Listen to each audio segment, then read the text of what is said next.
टमाटर 250, प्याज 130, लहसुन 450 और अदरक 550 रुपए किलो है बाबा। अरे भाई, तुम्हारे पीछे जो रेट लिस्ट लगी हुई है उसमें तो सब्जियों की कीमत बहुत कम है। बाबा जी, रेट लिस्ट तो सिर्फ दिखावे के लिए लगा है ना। आते हैं ना कमिश्नर, डिप्टी कमिश्नर सब्जियों के रेट लिस्ट चेक करने के लिए।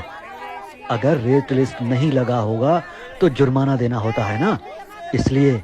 वरना इस रेट लिस्ट को पूछता कौन है? इसे तो रद्दी वाले भी नहीं लेते। तो कमिश्नर और डिप्टी कमिश्नर क्या सब्जियों के रेट लिस्ट चेक करने के लिए आते हैं क्या, कि ये रेट लिस्ट लगा है कि नहीं? हाँ तो और क्या। अरे भाई, ऐसे कैसे महंगाई कंट्रोल होगी? अरे बाबा जी, जिन्हें मार्केट से हर चीज मुफ्त मिलती हो उनके लिए कैसी महंगाई? उन्हें तो गाड़ियां मुफ्त, पेट्रोल मुफ्त, बंगले मुफ्त, 4 गार्ड, नौकर चाकर, बिजली गैस, हर चीज मुफ्त। उनके लिए कौन सी महंगाई बाबा जी? अरे भैया, वो तो पब्लिक सर्वेंट है ना।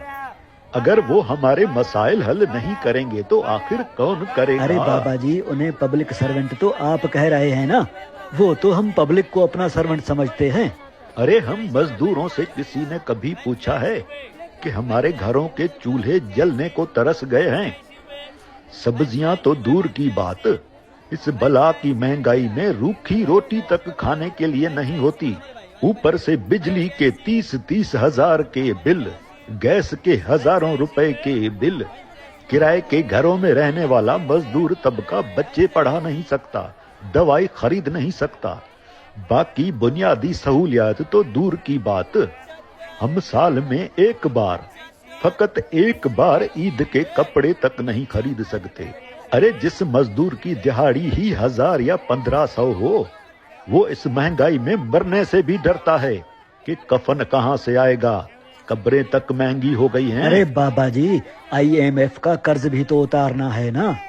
अरे IMF से कर्ज कौन सा हमने लिया है? आपने बेशक नहीं लिया, लेकिन उतारना तो आपने और हम आवाम ने ही है ना।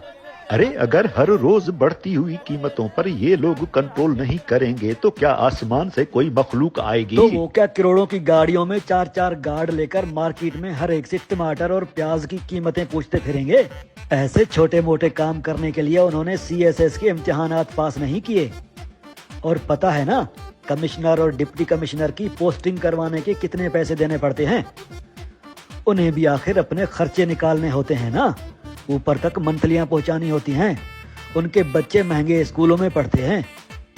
और रिटायर होते ही किसी तरक्की याफ्ता मुल्क में खानदान समेत शिफ्ट भी तो होना होता है ना। सबसे बड़ी बात, 3 शादियां कर रखी होती हैं। उन बीवियों को भी तो कंट्रोल करना पड़ता है ना। अरे बाबा जी, उन्हें महंगाई को कंट्रोल करने के अलावा और भी बहुत सारी चीजें हैं जिन्हें वो कंट्रोल करते हैं। लेकिन तुम ये बात नहीं समझोगे, इसलिए बहस मत करो। सब्जी लेनी है तो लो, वरना चलते बनो।